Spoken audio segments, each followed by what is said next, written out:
अच्छा, तो उस दिन लगाए तो 1 करोड़ रुपए आप जीते। जी। कैसा लगा था जीतने के बाद? जीतने के बाद बहुत खुशी आई। बहुत खुशी हुई। उसके बाद क्या किया आप? उसके बाद खुशी आने के बाद मैं सोचा घर जाएंगे फ्लाइट से। अच्छा, तो फ्लाइट पे पहली दफा चढ़े थे? जी जी। अच्छा, तो टिकट बनाए फ्लाइट से सीधे पहुंच गए जी। पटना? दरभंगा? पहले कलकत्ता में आधा घंटा होल्ड किया। अच्छा। उसके बाद दरभंगा आया। तो दरभंगा से फिर घर गए? जी। फिर क्या हुआ उसके बाद? पैसा उसके- ट्रांसफर किए? उसके बाद पैसा ट्रांसफ़र किए तो नहीं हो रहा था। फिर बाद में कोशिश की तो 1 रुपया मेरे फैमिली के अकाउंट में PNP अकाउंट है उसमें ट्रांसफ़र हो चुका है। तो समझ में आ गया कि इनका सारा खेल वहीं से हुआ है। जो इनका ईमेल बनाया था उस ईमेल से वो अपने मोबाइल में लॉगिन करा, लिंक कर लिया इसका। अब फिर भी OTP चाहिए जो इसके मोबाइल पे जाएगा। तो जैसा कि इसने खुद बताया कि 30 तारीख को जब ये वहाँ से चला था तो रास्ते में कॉल आया कि मैं ड्रीम 11 से बोल रहा हूँ, और इसको कॉन्फिडेंस दिलाने के लिए सारा रिकॉर्ड इनका पिछला कहीं ना कहीं देश में डिजिटल इंडिया की बात हो रही है। प्रधानमंत्री मोदी जी इस प्रोजेक्ट पे काम करना चाह रहे हैं, लेकिन इसका जो ड्रॉबैक है वो अब सामने नज़र आ रहा है। एक इंसान जो अगर अनपढ़ है, जिसे जो इलिटरेट है, पढ़ा लिखा नहीं है, तो उसके साथ जो कुछ हो रहा है इसका आप अंदाज़ा लगा सकते हैं कि जैसे जैसे दुनिया डिजिटल हो रही है, एक 6 अंक के नंबर से क्या कुछ खेल हो रहा है। एक पल में 1 करोड़पति कैसे अपना पैसा खो देता है, इसका आप अंदाज़ा लगा सकते हैं। अब देखना ये है कि क्या भारत सरकार के तहत जो प्रशासन काम कर रही है वो इस पर कार्रवाई कर पाती है या नहीं कर पाती है। क्या इस इंसान का पैसा वापस आ पाता है या नहीं आ पाता। सलाम साथियों, आप देख रहे हैं हिंदुस्तानी मीडिया। अभी हम मौजूद हैं मधुबनी के समाहरणालय के बाहर जो जगह है वहाँ पे अभी खड़े हैं। हमारे साथ कुछ लोग हैं और ये हमारे साथ जो बगल में साहब खड़े हैं उनका नाम मोहम्मद ज़ियाउद्दीन है। हम आपको बता दें कि 28 तारीख को जो पिछला महीना गुजरा है, 28 अप्रैल को इन्होंने एक मैच में ड्रीम 11 पर अपना किस्मत आजमाया था, जिसके बाद उस दिन ये 1 करोड़ रुपया जीते थे और कह सकते हैं कि करोड़पति के नाम में इनका नाम शामिल हो गया था। आज हमारे साथ वो मौजूद हैं। हमने पहले कोशिश की थी कि इनका इंटरव्यू ले सके, लेकिन कहीं ना कहीं हमारे पास व्यस्तता थी, इस वजह से हमने इनका इंटरव्यू भी नहीं लिया था। लेकिन आज जिस वजह से ये हमारे पास मौजूद हैं, ये कहीं ना कहीं एक ऐसी कहानी है, एक ऐसा दुर्घटना है जिसे जानने के बाद आपके भी होश उड़ जाएंगे। एक इंसान जो करोड़पति बनता है, अचानक उसके अकाउंट में, उसके वॉलेट में 1 करोड़ रुपया आता है, लेकिन कह सकते हैं कि हफ्ता भी नहीं गुजरता है और कुछ लोग इसी देश के रहने वाले साइबर क्राइम करते हैं और इनका तमाम पैसा चट जाते हैं। हमारे साथ वो मौजूद हैं, हम तमाम जानकारी इनसे लेंगे। क्या नाम है आपका? मोहम्मद ज़ियाउद्दीन। कब लगाए थे IPL पे सट्टा आपका? मतलब किस तारीख को आपने इस पे ड्रीम 11 को खेला था? 28/4/2022। कौन सा टीम था उस दिन? दिल्ली कोलकाता। कहाँ थे उस वक्त आप? चेन्नई में। अच्छा, तो कौन बताया था? पहले से लगाते रहे थे, टीम लगा रहे थे? जी, पहले से लगा रहे थे। अच्छा, तो उस दिन लगाए तो 1 करोड़ रुपये आप जीते। जी। कैसा लगा था जीतने के बाद? जीतने के बाद बहुत खुशी आई। बहुत खुशी हुई। उसके बाद क्या किया आप? उसके बाद खुशी आने के बाद मैं सोचा घर जाएंगे फ्लाइट से। अच्छा, तो फ्लाइट पे पहली दफा चढ़े थे? जी जी। अच्छा, तो टिकट बनाए फ्लाइट से सीधे पहुंच गए पटना? दरभंगा? पहले कलकत्ता में आधा घंटा होल्ड किया। अच्छा। उसके बाद दरभंगा आया। अच्छा, दरभंगा से फिर घर गए? जी। फिर क्या हुआ उसके बाद? पैसा ट्रांसफर किए? उसके बाद पैसा ट्रांसफ़र किए तो नहीं हो रहा था। फिर बाद में कोशिश की तो 1 रुपया मेरे फैमिली के अकाउंट में PNP अकाउंट है उसमें ट्रांसफ़र हो चुका है। उसके बाद मुझे धमकाया गया। OTP कौन धमकाया था आपको? बैली आदमी था। मतलब कोई फ़ोन कर रहा था जी आपको? अच्छा, कोई फ़ोन कर रहा था, मुझे धमकाया दे रहा था। वो बोला तुम OTP नंबर नहीं बताओगे तुम्हारा ID हैक कर देंगे, अच्छा, तुम्हारे ऊपर कंप्लेन करेंगे। तो OTP बताया आप? जी। बता दिए? डर के मारे हम बता दिए।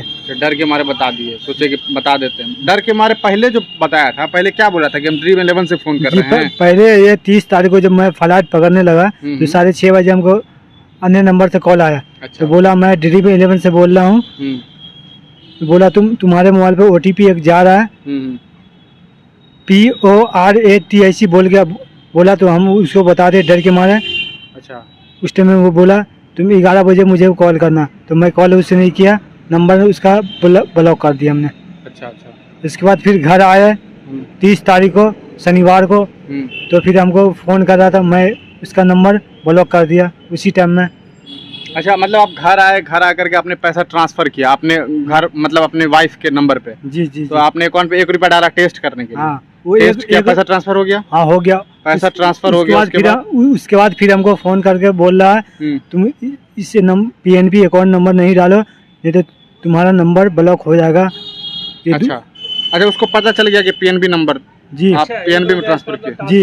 जी तो उसको पता चल गया कि जी। फिर आप ट्रांसफर कर लिए हैं वो PNB? बार बार बोल रहा तुम्हारा नंबर रिजेक्ट कर दे रहा है, अकाउंट नंबर PNP। अच्छा अच्छा, आपको बता दिया कि भाई अब जी। पीएनबी में करोगे, तो आप उस बात से डर गए, जी जी फिर आप किए नहीं? जी नहीं अच्छा, किया। उससे पहले आपका आधा पैसा ले लिया था? नहीं उससे उस टाइम 62 लाख रुपए आपका कब गया? ये 2 तारीख को, अच्छा 2 तारीख को हाँ, आपको धमकाने वमकाने के बाद 62 लाख रुपए जी। ट्रांसफर कर लिया? ये मंडे को हुआ। अच्छा, बचा हुआ 8 लाख रुपए है कि गया वो भी? आइडिया लॉक है, अच्छा, आईडी लॉक है, अब आईडी खुलता नहीं है? नहीं खुलता। ईमेल आईडी वगैरह सब हैक कर लिया आपका? पूरा A to Z लॉक कर लिया। पूरा हैक कर लिया। अच्छा मेरे नंबर वैसी आईडी से अभी भी गेम चल रहा है।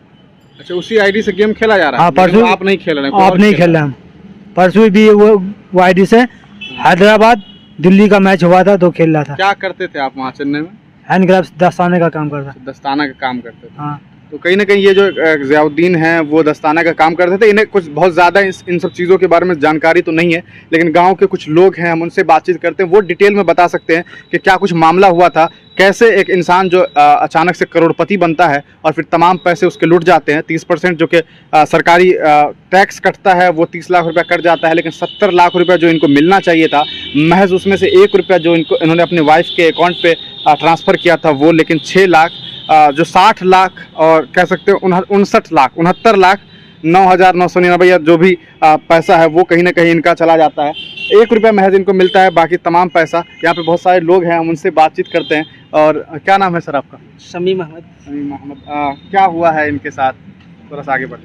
अच्छा, ये ज़ियाउद्दीन भाई हैं, हमारे गांव के हैं, और इससे पहले बस जानते थे फलां हैं, लेकिन 29 तारीख को व्हाट्सएप ग्रुप पे एक मैसेज देखे कि छौड़ी पंचायत का एक लड़का है जी जी जो 1 करोड़ विन करा है। जानने की इच्छा हुई तो पता चला अरे ये तो हमारे पड़ोसियों में से है, हबीब चचा मरहूम का लड़का है, और ऐसे फेस से जानते थे।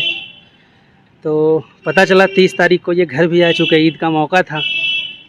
तो जब ये घर आए तो बहुत सारे लोगों के दिल में इच्छा रहा होगा कि मिलें, हमारे गांव के सेलिब्रिटी में से हैं। कुछ लोग ऐसे भी थे जो इसलिए मिलना नहीं चाहते थे, जा करके बाजाबता, ताकि ये ना फील करे कि बड़ा विनर बन के आए हैं। पहले तो कोई पूछता नहीं था, मिलता नहीं था, अब जा करके मिलेंगे तो खुद भी अच्छा फील नहीं होगा, तीसरा पर्सन कोई देखेगा तो लगेगा कि देखो ये पैसा वाला हो गया तो मिलने आ रहा है, इस तरह का। तो उसमें से हम लोग भी थे, तो इस वजह से हम लोग भी मिलने नहीं गए, सोचे कभी चलते फिरते मिल जाएगा तो मुबारकबाद दे देंगे और कुछ टिप्स भी लेंगे कि किस तरह से टीम लगाए, थोड़ा हम लोग को भी बताइए।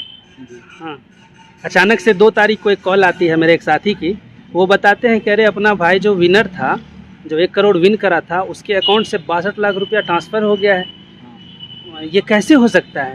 तो मैं कहा कि ऐसा कुछ है तो ऐसे थोड़े बताया जा सकता है, पहले तो उनका अकाउंट चेक करेंगे, पोर्टल चेक करेंगे तो ही पता चलेगा। तो फिर वो साथी हमारे मामू हैं, लाल मामू, वो आए और ख़ुद वो ज़ियाउद्दीन भाई आए, उनके साथ उनके भाई आए, उनकी वाइफ भी पीछे से आई। रात के 11 बजे 2 तारीख को दिन में इनका पैसा ट्रांसफ़र हुआ था। तो आए तो दिखाए पोर्टल, काफ़ी ये बेचैन थे, जाहिर बात है। हाँ, तो पोर्टल जब इनका चेक करे तो KYC में जब देखे हम इनका, तो सारा कुछ इनका KYC करा हुआ था, मोबाइल नंबर इनका था, ईमेल इनका था, पैन कार्ड इनका था, पैन कार्ड भी इनका था वेरीफाई किया हुआ। अच्छा। अकाउंट जो मैंने देखा तो उसमें जो है गुड़गांव हरियाणा का RBL बैंक का अकाउंट था, जिस पे विड्रॉल मारा गया था 1,90,000, फिर 20 लाख, फिर 40 लाख। जब मैंने उसका प्रोसेस देखा तो वो अंडर प्रोसेस था, पेमेंट जो है क्रेडिट नहीं हुआ था। KYC इनके नाम, KYC इनका था लेकिन अकाउंट किसी और, पैन कार्ड इनका था। जब मैंने पैन कार्ड मिलाया तो पैन कार्ड इनका था। अच्छा अच्छा, ठीक है, पैन कार्ड इन्हीं का था, जहाँ तक मैं कंफर्म हो पा रहा हूँ अभी तक, क्योंकि एक ही नज़र देखा, उसके बाद दोबारा मौका नहीं मिला, क्योंकि इनका ID हैक हो गया था। लेकिन जो पैसा ट्रांसफ़र हुआ था, सुबह से इनका पैसा ट्रांसफ़र हुआ था, तो तब तक अब रात 11 बजे तक में देखा जाए तो लगभग 10-11 घंटा बीत चुका था विड्रॉल मारे हुए। जी प्रोसेस, तो उनका पेमेंट जो है क्रेडिट नहीं हुआ था, अंडर प्रोसेस था। जबकि ड्रीम 11 में जहाँ तक मैं जानता हूँ पैसा UPI के थ्रू इमीडिएटली क्रेडिट हो जाता है। तो अब तक अंडर प्रोसेस होने का मतलब ये था कि बड़ा अमाउंट को इस वजह से हो सकता है। अगर बड़ा अमाउंट भी होता तो बहुत टाइम लगता, तो घंटा भर में वो क्रेडिट हो जाता। अंडर प्रोसेस इतना टाइम तक होने का मतलब ये हुआ, मेरे समझ में ये आया कि ये पैसा रिटर्न आ जाएगा। तो उस वक्त अनलिंक भी नहीं कर सकते थे, चूँकि इनके पोर्टल में 8 लाख 10,000 समथिंग कुछ बाकी था, चूँकि 61,90,000 ट्रांसफ़र हो चुका था, तो 70,000 लाख इनके अकाउंट में था। तो अनलिंक जब तक वो अकाउंट नहीं होगा, क्लियर नहीं होगा, या तो क्रेडिट या रिटर्न नहीं होगा, तब तक जो है वो पैसा जो इसके अकाउंट पे है उसको जल्दी से अपने सेव किया जाए, वो हो नहीं पाता उस अकाउंट पे। तो वो नहीं हो पाया, अनलिंक नहीं हो पाया। तो मैंने ये सजेस्ट करा इनको कि अभी तो कुछ नहीं हो पाएगा, आप वेट कर लो, चूँकि जब रिटर्निंग आना होगा तो 3 से 5 दिन का वर्किंग डेज होता है, इस दरमियान ये पैसा आपका रिटर्न आ जाएगा। हुआ भी 2 रोज़ बाद, फिर 4 तारीख को ये मिला सुबह में, ठीक है। और मैंने इनसे कहा कि ऐसा कुछ हो तो हमको अपडेट देते रहिएगा, बताइएगा क्या प्रॉब्लम है। इस दरमियान इसको कॉल भी आता था, ये बताया कि बहुत सारा कॉल ऐसा आता रहा इनको, धमकी भरा कि हाँ, बार बार इसको OTP आता था, कॉल आता था, ये बोलता था कि तुम्हारे लिए 8 लाख काफ़ी है, तुमको जो OTP जा रहा है वो मुझे बता दो, 8 लाख तुम्हारे लिए बहुत है, अगर नहीं बताओगे तो वो भी पैसा तुम्हारा विड्रॉल हो जाएगा। फाइनली 4 तारीख को जब ये मिले तो मैंने फिर चेक किया तो पैसा अभी भी अंडर प्रोसेस था। तब तो श्योर हो चुके, हाँ, तब श्योर हो चुके कि नहीं ये पैसा अब कल से परसों तक में या फिर आज ही हो सकता है शाम तक में ये पैसा रिटर्न आ जाए। फिर भी कुछ नहीं हो सकता था, अनलिंक नहीं हो सकता था जब तक क्रेडिट नहीं होता। लेकिन शाम में अचानक ये मिलते हैं, इनके साथ बड़े भाई भी थे, सारे लोग थे, हम थे, लाल मामू थे। जब चेक कर जी आते हैं और दिखाते हैं मोबाइल के, देखिए मेरा आईडी नहीं खुल रहा है। जब आईडी खोलने की कोशिश कर रहे हैं तो आईडी इनका ऑलरेडी किसी मोबाइल पे लिंक्ड बता रहा था। अच्छा। मोबाइल नंबर चालू था लेकिन आईडी इनका ऑलरेडी किसी मोबाइल पे, अन्य मोबाइल पे लिंक्ड बता रहा था, इस पे ओपन नहीं हो रहा था। लाख कोशिश करने के बाद इसका ईमेल, जिस ईमेल से इनका आईडी था वो ईमेल देखे, वो ईमेल इनका मिल नहीं रहा है। अच्छा, मतलब हाँ, इसके मोबाइल में कहीं नहीं था, नया ईमेल डाला हुआ था। तो इनके पेटीएम KYC में, इनके पेटीएम अकाउंट में जब देखे तो वो ईमेल मिल गया जिस ईमेल से ये आईडी KYC करा था ड्रीम 11 का। लेकिन जब वो ईमेल डालते हैं तो पासवर्ड मांग रहा था। पासवर्ड तो फिर मोबाइल पे OTP लेकर के चाहा कि मैंने वो ईमेल इसमें लिंक कर दे, तो मोबाइल नंबर इनके पास जो था वो ईमेल में जुड़ा नहीं था। तो पासवर्ड इनको याद आया कि मेरा मोबाइल अभी मौजूदा मोबाइल नंबर जो है वो डाल के देखिए तो शायद ये हो सकता है, क्योंकि हम अक्सर जो होता था मोबाइल नंबर वही डालते थे। तो वो जब डाले तो ऑलरेडी जैसा कि आप पेपर में देखे होइएगा कि 30 तारीख को वो ईमेल का पासवर्ड चेंज हुआ था। 4 दिन पहले जी 4 तारीख को हम लोग बैठे हुए थे तो उस पर लिखा रहा था your password already change 4 days एगो। ठीक है, तो समझ में आ गया कि इनका सारा खेल वहीं से हुआ है। जो इनका ईमेल बनाया था, जो इनका ईमेल बनाया था उस ईमेल से वो अपने मोबाइल में लॉगिन करा, लिंक कर लिया इसका। अब फिर भी OTP चाहिए जो इसके मोबाइल पे जाएगा। तो जैसा कि इसने खुद बताया कि 30 तारीख को जब ये वहाँ से चला था तो रास्ते में कॉल आया कि मैं ड्रीम 11 से बोल रहा हूँ, और इसको कॉन्फिडेंस दिलाने के लिए सारा रिकॉर्ड इनका पिछला बताया। चूँकि रिकॉर्ड तो उनके पास रहा ही होगा, चूँकि उसके मोबाइल में ईमेल लॉगिन है, तो उसको सारा जब ये टीम लगाता रहा होगा, कितना विन करा कितना हारा, उसके ईमेल पे जाता रहा होगा तो सारा पता रहा होगा। तो इनको कॉन्फिडेंस दिलाने के लिए सारा कुछ इसको बताता रहा कि तुम इतना पाए अब तक हार चुके हो, इतना लगाए हो, इसको यकीन आ गया होगा। और जैसा कि इसने बताया कि कॉल आया और मैंने OTP दे दिया, वो OTP मुझसे मांगा कि ये OTP जाएगा, वो दे दो, बता दिया। तो उसी समय मुझे लगता है कि वो अपने मोबाइल पे ईमेल से भी, अपने मोबाइल से भी इनका आईडी लॉगिन कर लिया। ठीक है, बस इतनी जानकारी है मुझे। फाइनली ये हुआ कि 5 तारीख को, 4 तारीख को हम लोग रात में ये देखे कि इसके मोबाइल में लिंक नहीं हो रहा है। 5 तारीख को सुबह में ये मिले तो इनके मोबाइल का नेटवर्क गुल है। उनका नेटवर्क गुल है तो हम लोग में जियो का, हम लोग का भी था, चेक करे कि कहीं नेटवर्क तो नहीं है, ऐसा तो नहीं है। लेकिन हम लोग में नेटवर्क था, इनमें नहीं था। तो मोबाइल पे कॉल जब लगाए हम लोग तो कॉल लग रहा था, वो रिसीव भी करा एक बार लेकिन काट दिया। तो क्या जब मोबाइल, हाँ जी, इनके मोबाइल पे कॉल नहीं आ रहा है। तो जब चेक करे, जब इनका मोबाइल चेक करे तो इन पे तो कॉल आना नहीं है, चूँकि नेटवर्क इनका गुल है। तो फिक्र हुआ कि जब कहीं और कॉल लग रहा है, इनका नेटवर्क गुल है, तो यकीनन ये नंबर कहीं और चालू हो गया है। तो हमने कहा कि सबसे पहले मोबाइल नंबर बचाना ज़रूरी है। जब मोबाइल नंबर, अब तक इसका पैसा कोई उड़ा नहीं पा रहा है बिना मोबाइल नंबर के, OTP के। तो अब एक ही रास्ता है कि उसको मोबाइल नंबर चाहिए, वो भी उसने हैक कर लिया, अपने नंबर ऊपर कर लिया। इसीलिए ज़रूरी है कि जल्दी से चलिए किसी सिम डिस्ट्रीब्यूटर के पास और मोबाइल सिम बचाया जाए। जब आते हैं हम लोग बावरी नवीन मोबाइल में, तो वो जब चेक करता है तो कहता है अरे आपका सिम तो ऑलरेडी पोर्ट हो चुका है, आपका जियो का था एयरटेल में, आज ही गालिबन वो जो है किसी मोहित के नाम से ये सिम आपका चालू हो चुका है।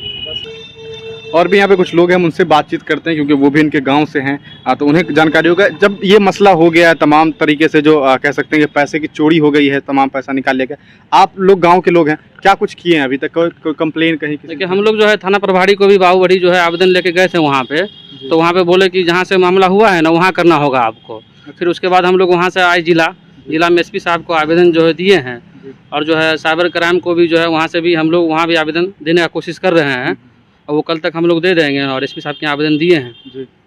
अच्छा, क्राइम ब्रांच में भी मतलब आप लोगों ने? जी हम लोग संपर्क कर रहे हैं वहाँ पे भी बहुत जल्द आवेदन देंगे। अच्छा, ये जो पैसा इनका ट्रांसफ़र हुआ है, सिम इन्होंने चेक किया कि सिम ट्रांसफ़र हो गया, अचानक से पोर्ट करके किसी और के नाम से कर लिया गया, वो नाम बता रहा है मोहित का, मोहित, तो ये कहीं और के रहने वाले हैं? हाँ, ये मोहित करके है कोई, ये गुड़गांव का एड्रेस जो है ना, जो अकाउंट Dream11 पे दिख रहा था, इस अकाउंट में पैसा पेंडिंग था दिख रहा था, वो गुड़गांव का एड्रेस है। अच्छा, अकाउंट डिटेल आप लोगों के पास जो केवाईसी? वो जो Dream11 में रहता है ना अपडेट, जिसने वो किया था, वो Dream11 से हम लोग निकाले थे, तो वो गुड़गांव का अकाउंट दिख रहा था। हाँ, मोहित करे कोई लड़का है। आप भी इनके साथ हैं शुरू से ही, आप इनके पैसे को बचाने की कोशिश कर रहे हैं। अभी तक जो प्रोसीजर हुआ है, जहाँ तक थाना में आप गए हैं, अलग अलग जगह पे गए, क्या लगता है आपको प्रशासन से कोई उम्मीद है कि ऐसा कुछ सही हो पाएगा? देखिए, सबसे पहली बात ये कि जब पता चला कि विनिंग हुआ तो बड़ी खुशी हुई, और गांव के बहुत सारे लोगों को खुशी हुई। लेकिन बाद में जब पता चला कि इसका पैसा वॉलेट से हैक कर लिया गया, तो बहुत अफसोस हुआ और फिक्रमंद भी हुए। तो हम सारे लोग, शमीम, कलाम, जाकिर साहब, ये सारे लोग थाना में गए। पहले तो तलाश आ कि किसने किया ऐसा, तो फिर मैंने मोबाइल डीलर से मिला, है ना, वहाँ पता किया गया कि भाई इसका नंबर पोर्ट करके किसी और ने किस नाम से कर लिया है।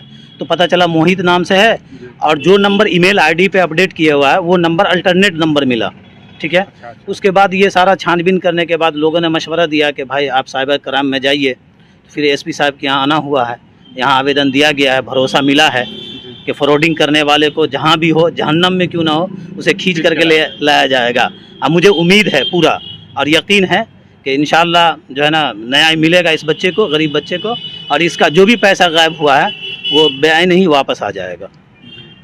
कहीं ना कहीं देश में डिजिटल इंडिया की बात हो रही है, प्रधानमंत्री मोदी जी इस प्रोजेक्ट पे काम करना चाह रहे हैं, लेकिन इसका जो ड्रॉबैक है वो अब सामने नज़र आ रहा है। एक इंसान जो अगर अनपढ़ है, जिसे जो इलिटरेट है, पढ़ा लिखा नहीं है, तो उसके साथ जो कुछ हो रहा है इसका आप अंदाज़ा लगा सकते हैं कि जैसे जैसे दुनिया डिजिटल हो रही है, एक 6 अंक के नंबर से क्या कुछ खेल हो रहा है। एक पल में एक करोड़पति कैसे अपना पैसा खो देता है, इसका आप अंदाज़ा लगा सकते हैं। अब देखना यह है कि क्या भारत सरकार और भारत सरकार के तहत जो प्रशासन काम कर रही है वो इस पर कार्रवाई कर पाती है या नहीं कर पाती है। क्या इस इंसान का पैसा वापस आ पाता है या नहीं आ पाता है। ज़िला प्रशासन को चाहिए, और ज़िला की जो भी प्रशासन की टीम है, चाहे वो क्राइम ब्रांच से हो या फिर जुरिस्डिक्शन में जो कोई भी आते हो, उनको चाहिए कि इस इंसान का, जो कि कह सकते हैं एक मजदूर इंसान जो पल भर में करोड़पति बनता है, उसको इंसाफ मिल सके। और यही उम्मीद करते हैं हम इनसे भी और ज़िला प्रशासन के लोगों से भी कि इस पर कार्रवाई किया जाए। एक और इंसान हमारे साथ मौजूद हैं, वो भी इनके साथ घूम रहे हैं, तो हम उनसे भी जानने की कोशिश करते हैं कि क्या कुछ अभी तक हुआ है। क्या नाम है आपका? मेरा नाम मोहम्मद जाकिर हुसैन हुआ। मेरा ये रिश्ते में तो भतीजा लगेगा, पड़ोसी है। और इनका जब जो है क्या नाम है गेम लगा, तो हम लोगों को बहुत खुशी मिली कि आज एक गरीब लड़का को जो है क्या नाम है गेम लगा है, तो उसको जो है इतना पैसा मिला है। लेकिन कुछ दिन के बाद ये पता चला कि जो है इनका जो है सारा पैसा हैक हो गया है, तो बहुत दुख है। उस समय से हम इसके साथ हैं कि कम से कम इस कार्रवाई को आगे बढ़ा करके जो है इसको जो है क्या नाम है काम को बढ़ाया जाए, और इसको जो है मुआवजा मिले, उसका जो है पैसा रिटर्न किया जाए। जी, यही कहना चाह रहे हैं आप लोगों से। आपका मैं धन्यवाद देता हूं हिंदुस्तानी मीडिया का कि जो आपने इस मौका निकाल करके और इस बच्चे के साथ जो है इस आवाज़ को उठाने का कोशिश कीजिएगा। धन्यवाद। तो कहीं ना कहीं हम लोग उम्मीद करते हैं कि जल्द से जल्द इस इंसान का जो पैसा है वो वापस आ सके, और जो भी इसके अंदर जुरिस्डिक्शन में आते हैं, जो लोग भी इस पर कार्रवाई कर रहे हैं, वो जल्द से जल्द इस पर कार्रवाई करें। और जो लोग भी इसके पीछे, क्योंकि ये गिरोह है जो बहुत दिनों से काम कर रहा है, और तमाम जगह से ऐसी खबरें आ रही है, अलग अलग जगह से ये खबरें आ रही हैं कि रोज़ कहीं ना कहीं ऐसा मामला हो रहा है। ऐसे लोगों को पकड़ने की ज़रूरत है और इन लोगों पर कार्रवाई करने की ज़रूरत है। देखते रहिए हिंदुस्तानी मीडिया। आप हमारी YouTube चैनल हिंदुस्तानी मीडिया को सब्सक्राइब करें। अगर आप Facebook पे हैं तो हमारे पेज को लाइक करें, जिसका लिंक डिस्क्रिप्शन में है।